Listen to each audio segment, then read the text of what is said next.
then cast Windfall. Julian responds with Silence. I respond back with a Force of Will.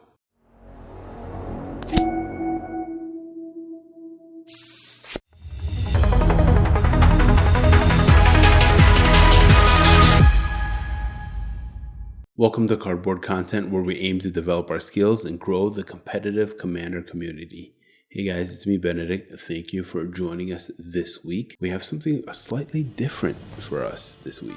Since Outlaws of Thunder Junction is here, we're gonna jump into one of the newest commanders that has probably the most potential, Stella Lee Wildcard. Her first ability is whenever you cast your second spell each turn, exile the top card of your library.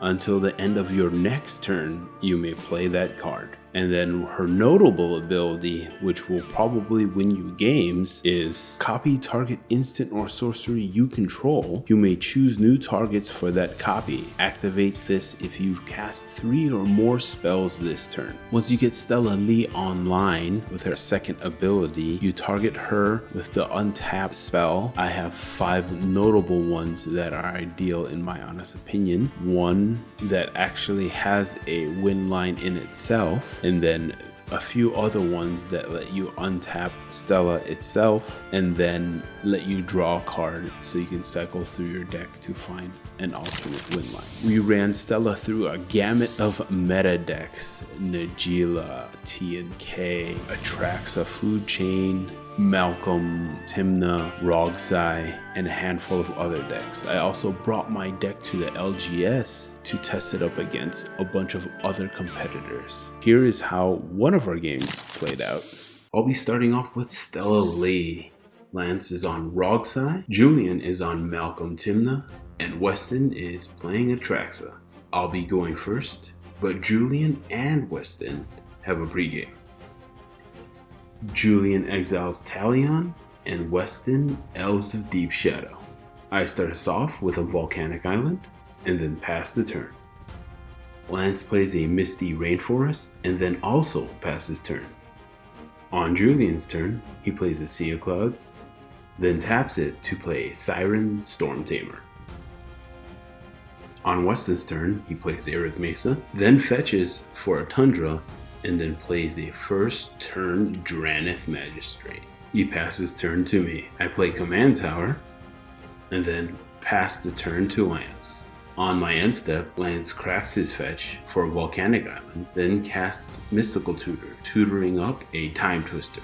Then on Lance's turn, he draws his card, plays Ancient Tomb, taps it, loses 2 life, and casts the Time Twister. I respond with Born, casting Chromox, exiling a Twin Flame, and also casting a Mox Amber. Twister resolve, and Lance gets no mana rocks and passes turn. On Julian's turn, he plays a Polluted Delta, then plays a Esper Sentinel, cracks the Polluted Delta for Underground Sea, and then passes turn to Weston. On Weston's turn, he plays a City of Brass, then plays a Birds of Paradise. Weston attacks Lance for 1, and passes turn to me. On my turn, I play a Mana Confluence, cast Lion's Eye, triggering Julian's Esper Sentinel, then cast Windfall. Julian responds with Silence. I respond back with a Force of Will, exiling Twitch. I maintain priority and sack Lion's Eye, discarding my hand, sacrificing for 3 red. Then Weston responds with his own Silence. Triggers Julian's Esper Sentinel, he draws, and the second wheel happens. Since I'm silenced, I just pass the turn to Lance. Lance plays Underground Sea, then casts Wishclaw Talisman, triggers Julian's Esper Sentinel, Julian draws a card, Lance exiles Simeon's Spirit Guide, and then casts the third wheel of the game, Wheel of Misfortune. I bid 0, Lance 10, Julian 5, and Weston 0. Lance loses 10, Lance and Julian discard their hand and draw 7. On Lance's third wheel, he gets no mana rocks again and passes turn. On Julian's turn, he plays Ancient Tomb. Julian goes into combat and attacks Weston and Lance for 1. Then Laboratory Maniac passes turn to Weston. On Julian's end step, Weston casts Worldly Tutor, triggering Julian's Esper Sentinel. Weston tutors up a Eternal Scourge. It goes on top of his deck. On Weston's turn, he plays Scrubland, then casts Avacyn's Pilgrim, then casts Esper Sentinel, moves into combat, and attacks Lance with Draneth Magistrate.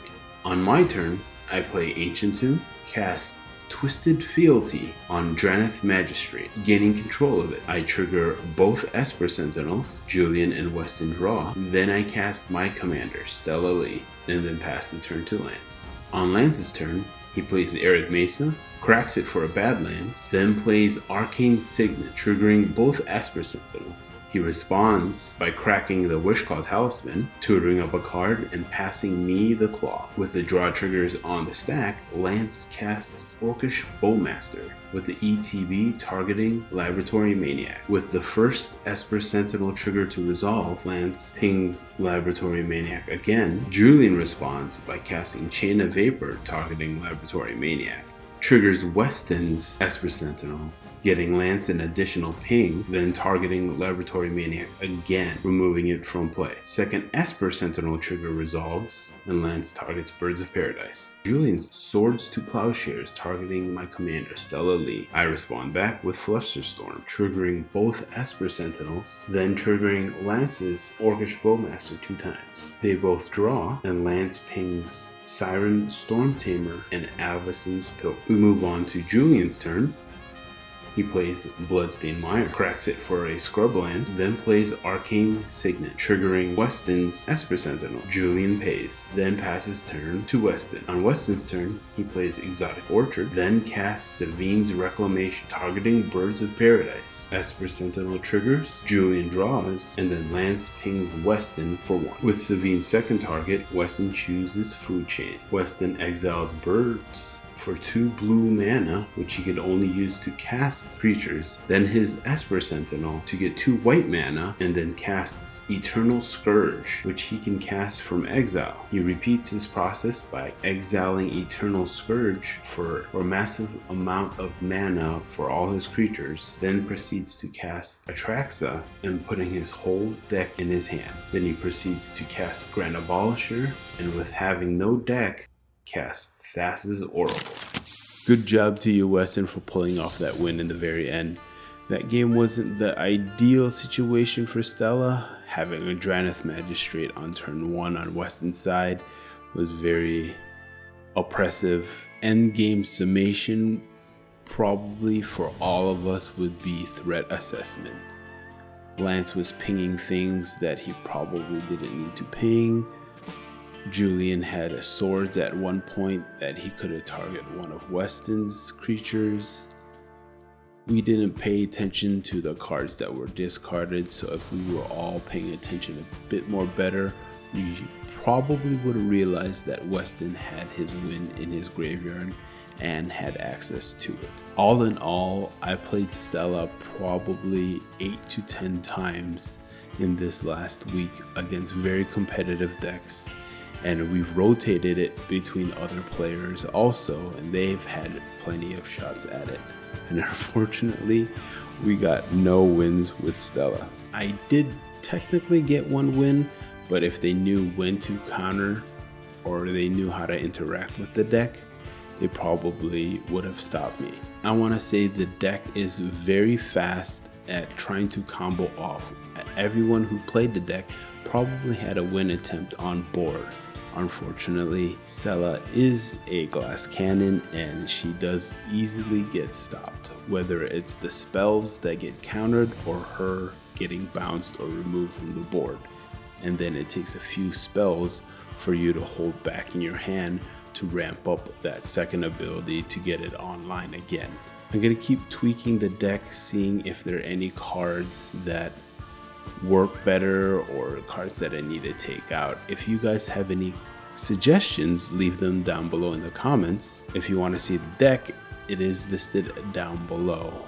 I'll probably continue on playing this deck, maybe even bring it to our event happening April 27th, Showdown at Darkside. It is in conjunction with topdeck.gg, We are aiming for a gold event, so our cap off is 60 people. Hopefully we'll see you guys there. More information linked down below. Also down below is our social medias. Please follow us there. I'll link to our Shopify store to support us, get some cardboard content swag, some stickers, play mats from our last event, and some tokens if you want. Another way to support the channel is through our Patreon, like these guys.